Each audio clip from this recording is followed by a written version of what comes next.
Hello, Amplify You family. Michelle Abraham here. I am here solo today again. Braden is off busy with his summer camp kids and Build-A-Biz kids, which is just going awesome. He'll be back soon. And today I'm joined by super special guest, Caitey Gilchrist. Caitey is a brand strategist. She did my Are We There Yet logo for our Are We There Yet podcast. And she's just amazing. I've just watched her grow over the last few years of what she's been doing. And she's so talented at what she does. And I'm just so happy to have her share her knowledge with you guys here today. So welcome, Caitey. Awesome. Thanks for having me, Michelle. You're welcome. Your purple is like everywhere. You're branded perfectly, even down to your glasses. I love it. Oh yeah, purple everywhere. Yeah. Okay, so for those of you that are listening, Caitey has this purple in her background, purple flowers, purple tint on her glasses, purple necklace. Is amazing. I love it. Gotta stay on brand. That's right. Speaking about brand, what made you get into being brand strategist? Well, it actually kind of started because I had a big interest in marketing. So I explored all these different areas of marketing, graphic design, web design, all this fun stuff. And for years, I was just specializing in the design side of branding. But as I did this, I realized that the conversation was stopping at the design. It was stopping at the logo. It was stopping at the business card because there wasn't much of the message that was being told. And so I got really interested in the strategy side of branding because it's all about looking at what the deeper purpose is behind a business or a venture or a movement and finding the best way of projecting that out into the world and starting conversations. And so I kind of landed into the brand strategy side of things after I realized that I loved pulling that out of my customers, out of my clients.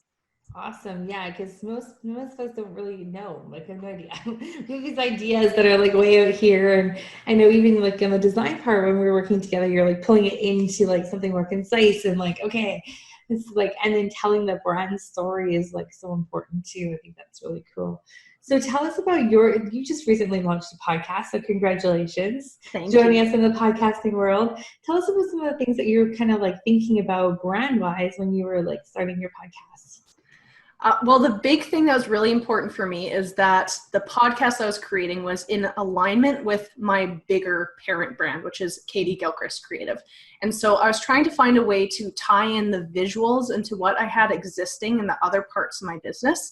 So making sure that visual consistency was there, and also trying to find a very concise, succinct way of telling people what the podcast was about, of course. So that's where the very short-term authentic brand came across, because that's what I want people to take away, is that there are so many authentic strategies you can use in your business that don't have to leave you with that icky salesy feeling either. So that was definitely it. And of course, the other visual components, the colors that I bring in, and making sure that it's very easy to read at a small size as well. Awesome. Yeah, that's one of the things we've noticed, like with our clients. We're looking on iTunes and we're like looking at different, podcast covers and things. There's so many that use like scripts that you cannot read. Like, I have good eyesight and I cannot read them. So if I can't read them, then most people cannot read them. Or like, small like things or small symbols or things that are too small for people to see. Interesting. Yep, for sure. And we have this issue where we know what it says, so we assume everybody else knows what it says as well. So it's good to get an outsider perspective to see if it actually is legible and if it makes sense too. Absolutely. Now I'm curious, for your podcast cover, did you go with your photo on it or with like a branded cover? Well, branded cover without your photo on it. Fair enough. Okay. So mine does have my headshot on it, and it's just been of course, it was purple in it, branded to be in alignment with the other marketing materials that I have out there as well. So yeah, I did put a little bit of me in my cover image. Yeah, I love it. Yeah, I always like when people have their own photos on their pictures, because you can see, because when you're listening to someone, it's always nice to visualize like who's talking in your head, and when you've seen a picture of them, then it's really a lot easier to do that. Yeah, and I also think from like a psychology perspective, we're drawn to faces. So I think that's just another thing that you can throw in there to get people's attentions, because we see faces in everything, and why not leverage that and use that if you're not too afraid to put your portrait on your own cover image. Yeah, that's good. I mean, a lot of people say like they do podcasting so they don't have to be on camera or they don't have to show their face. But, we always teach people to use the camera and use your picture because, you can just get more mileage out of your content that way. If your picture's on there and you're using video, that you can send it to YouTube too, more mileage that way. This, still on the same line, talking about like the covers, do you see anything what are some things that like we should really make sure we have on our cover? For me personally, I think it's important to have, at the bare minimum, whatever your title of your podcast is, of course, or the logo for the podcast. And really, when in doubt, keep it as simple as possible. I know we touched on this a little bit already, but same with having a tiny script font. When you overwhelm people with a lot of images and graphics and try to fit everything in the kitchen sink on your cover, it gets really muddy and it gets hard to understand. So keeping it simple with your title or your headshot or whatever is the best representation of your brand for your podcast. Right. So even like a shorter title too, like you don't have to have the title and the tag and your name and and the episode number. No, yeah. And that's all information that usually people can find just by looking at, well, what episode it is and the description of the episode too. So use what little you can to get it across and grab people's attention when they're looking through the sea of other podcasts to choose from. That's a good idea. Are there any colors like that, like when you're looking at iTunes covers from a distance, are there any colors that like seem to really like pop for you? Honestly, it's really dependent on what else I'm looking at too, because something like gray could even stand out if there's a sea of yellow and oranges, for example. So my best advice is just to use what color is the best for your brand, for your existing brand if you have one, or whatever is the best representation of the message that you're trying to send with your podcast as well. Gotcha. I love it. Now, talking about brand strategy, like in general, and then introducing a podcast to your brand, where does that kind of fit within your overall brand strategy? So it's after you've established what your overarching message is for your brand. So that is the very first thing and most important thing that I encourage everyone to figure out is what is the deeper purpose behind putting this out there, your vision, your values, what sets you apart. And once you have that message, I think that is a good time to figure out what are the best vessels for getting that message out there. And that's where your podcast creation would come in. Gotcha. So did you think of like the podcast being like part of like the bigger message and like some of your programs and services being like a smaller part of that message? Would that be something like the right angle to kind of go at? You could use it either way.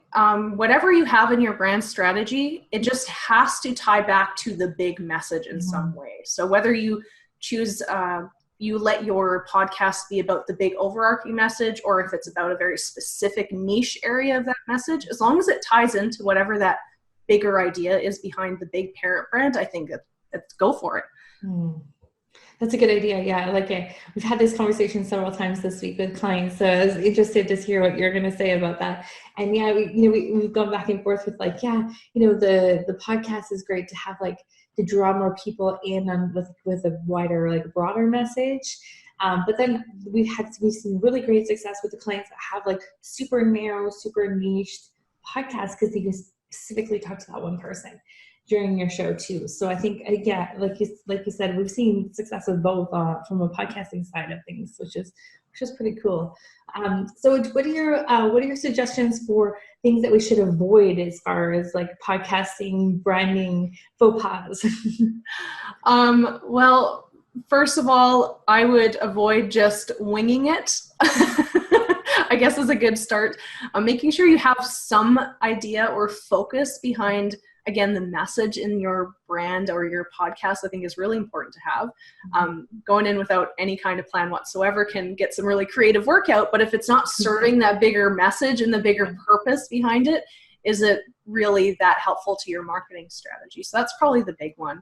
And then just the visual side of that as well. You don't need to throw everything onto your podcast cover, your episode covers. Just keep it simple, keep it concise, keep it on brand and on message.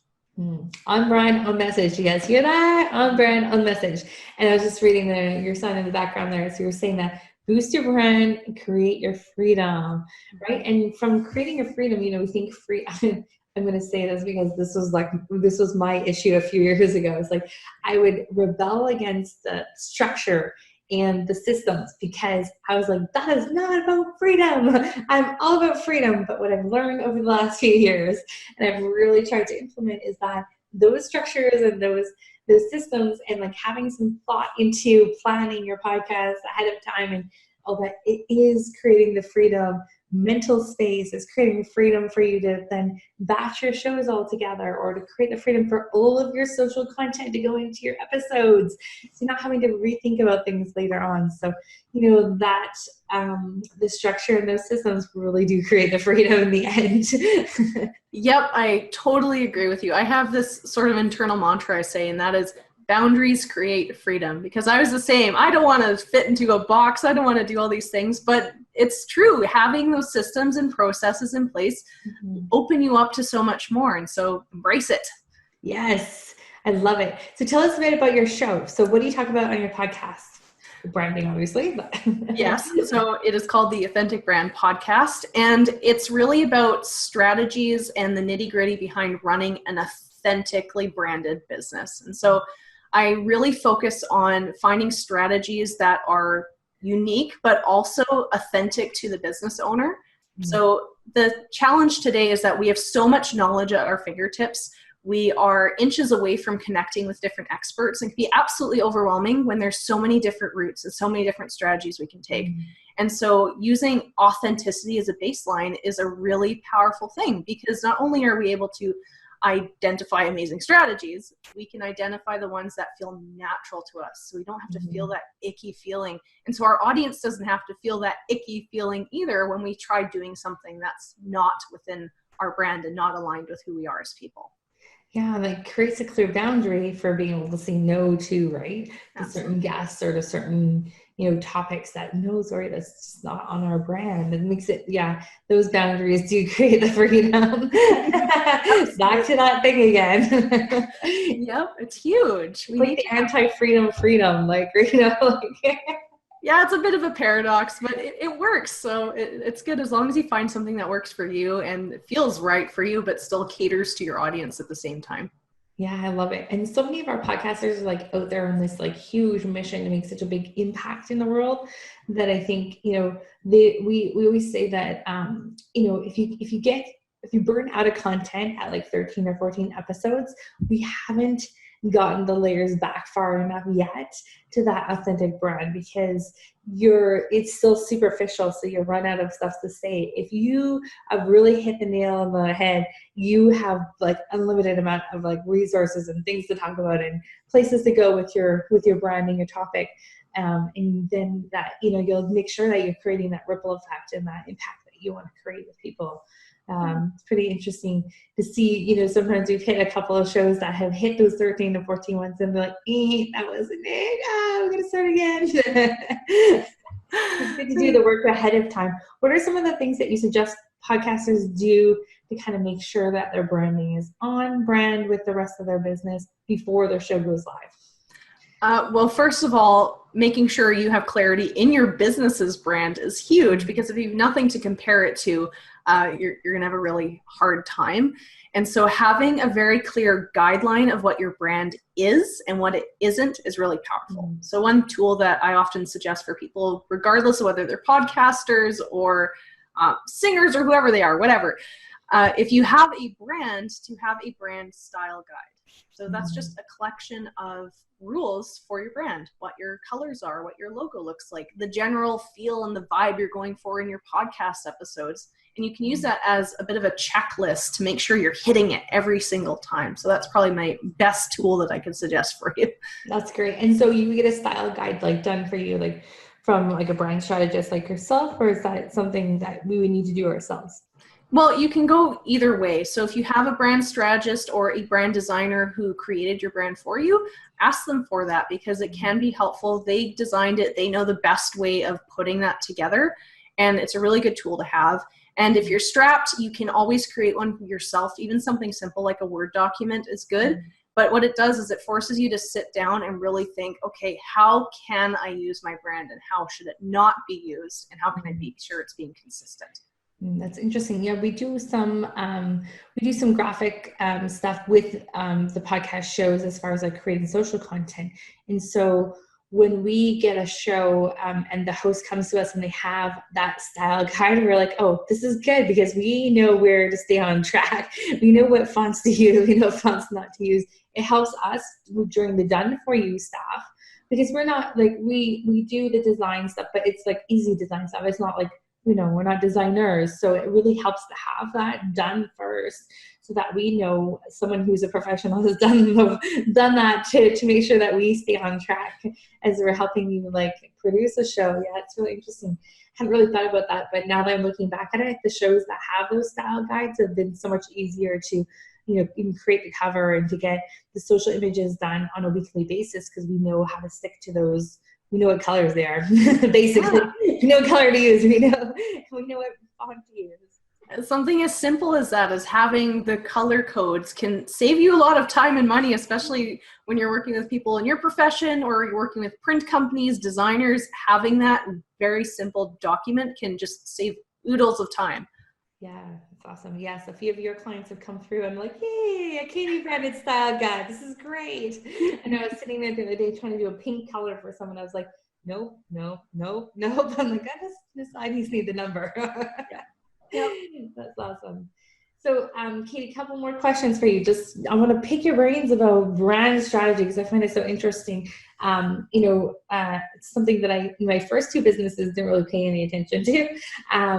We had just kind of, like you said, we were winging it, and now it's more important, and I can see the importance of staying on brand and staying with things. So, any more suggestions for people, who have maybe started their show but maybe didn't quite get that branding on track? What should be some things that we can look at just to make sure that overall we are like, do you have some sort of checklist that we can kind of go in our minds and look at the different things that we're doing in our business to make sure they kind of are cohesive? Sure. So there's a few different things that you can look at. Mm-hmm. Definitely the visual component for everything, making sure it's consistent and it's clear. So that's a very important thing to check. Mm-hmm. Even more important than that, though, and I think I've alluded to it a little bit here, is asking yourself, what is the overarching message behind my brand? What is your mission, your vision, and the values that you're portraying through this podcast or through your parent brand that is governing this podcast as well? It is huge. And I encourage anyone who's listening to this to take a serious look at this and go deep into it. If you're stopping at, well, my purpose is to just get tons and tons of listeners on my podcast and be successful and be interviewed, that's a great goal to have. But what is the purpose? What is it leading to? Who do you want to reach? Who do you want to impact? And finding that passion to fuel everything that's going behind the brand as well. Really, really important. Those are some great suggestions. I love it. Now, what did you find the most challenging part about setting up a podcast? Knowing all those things in your head. The branding side was okay for me. To be honest, I'm like, all right, I know how to design my cover image. I got this all covered. It's great. I think the most challenging part was just learning the technology and understanding how my podcast here ends up all over these other places, and making sure it was set up properly was the biggest challenge. And so if I'd had somebody helping with that, it probably would have been a lot more efficient. So that was probably the biggest challenge for me. Yeah, it's tricky to figure all that stuff out, and plus it changes like all the time, right? We actually have a checklist for our clients that we go through as soon as the show launches. We have about 12 or 15 different platforms that we make sure that we've submitted the show RSS feed to. But then we literally went back to it like 3 weeks later and we added 4 more to it. Like it's constantly changing. There's so many new ones popping up. It's hard to keep track of, but luckily most people pick up from iTunes and continue on from there, which is really cool. Now, do you interview people on your show? I haven't so far, but I'm currently getting set up to bring expert guests on. So that is coming very soon. That's very cool. That's exciting. Yeah. And it's one of those things that you got to look for guests that are on brand with you, or like, in line with what you're doing, have the same sort of message. That's really awesome. I love it. So, Caitey, what are some of the programs and services that you offer for people to come work with you? So the best offer that I can give you is my 6-week brand training program. It is called the Authentic Brand Blueprint. It is 6 weeks to define the message behind your brand. So it's really awesome. We go through things like your mission, your vision, your values, identifying your unique value proposition, your ideal client, and really fun stuff like your brand personality and characteristics and the voice that goes behind that too. So we do that over 6 weeks, and you end up with a really clear message and an idea of what you need to do next. So that's one of my favorite things. I actually have some students going through it right now, and it's been amazing watching the growth and watching the massive aha moments that have been coming from it. So I'm really excited to see where it goes with them too. Cool. Now, is that like live with you going through it with them, or is it online? So it is an online self-guided program. I do have a live version available too that has weekly calls, accountability, and a private group as well for discussions.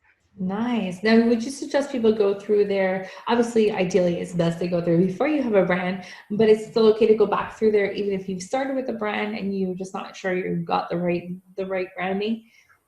Oh yeah, totally. In fact, most of the clients that I work with are people who have had brands already, who are even a couple years in, or they just started it maybe 10 months ago and they're still trying to find out what that message is. And so whatever stage you're at in your business, it is never a bad idea to take a look at where you are in your branding. Yeah. It's like that onion. If it's not peeled long enough, then it's like you run out of, like, it's not quite right after a few months or a few years. You got to go back to the drawing board and go deeper. Yeah, for sure. That's awesome. And when if we don't hire you right from the beginning, then we've got to go back and do it again. So it's good to get on track and get your help right from the beginning too, because then you're set up and being so clear on your messages. Like you said before, you could make so many more decisions quicker about your business. Is this on brand? No. Does this fit with what we're doing? No. Is yes, no, yes, like to different opportunities and things too. I think that's really important. Something that we kind of forget about too. And those boundaries become a lot more clear when we're more clear on our message. Yeah. For sure. It's so much deeper than just looking good on your podcast or your social media profile too. It's great to be consistent there, but like you already mentioned, it makes your decisions so much quicker because you can identify the clients, the partners, and the opportunities that are going to be a really good fit because they share your values, your brand's values. So it is highly useful in all areas of your business. And that's great. And, it seems like, of course we had to find out our own values. Now we have to find our brand's values, but they're usually aligned pretty well. Yeah. In general, your brand's values will likely be aligned with your values, so there's no worry there. Yeah, so you don't need to do self-work and then self-work on your business. It all kind of goes together. Yep, for sure. Super awesome. So Caitey, where can we find out more information about working with you, and where can we, obviously we can find your podcast on iTunes? Yeah, iTunes, Spotify. I'm getting around, so either one of those platforms is probably the best. And if you want to get in touch with me, you can find all my contact information on my website, CaiteyGilchrist.com. And I also have a special gift for anybody who wants a little bit more clarity to see where they're at in the branding process. On my site, you can download my free brand clarity checklist. Awesome. So great, Caitey. Thank you so much for sharing your light and helping us podcasters kind of get our head around this branding thing. And, I highly recommend working with Caitey. I've worked with her on several projects before. Her branding and her colors and everything, it's so much better than what I could have ever thought of myself. And it's just good to have that expert behind what you're doing. You can get to the end of, your decisions a lot faster when you have that expert guidance along with you. And maybe revisiting that with you, Caitey, soon as we are redoing our website right now. So awesome. Look forward to working with you again. Thank you so much for sharing with us today. Awesome. Well, thank you for having me on, Michelle. You're welcome.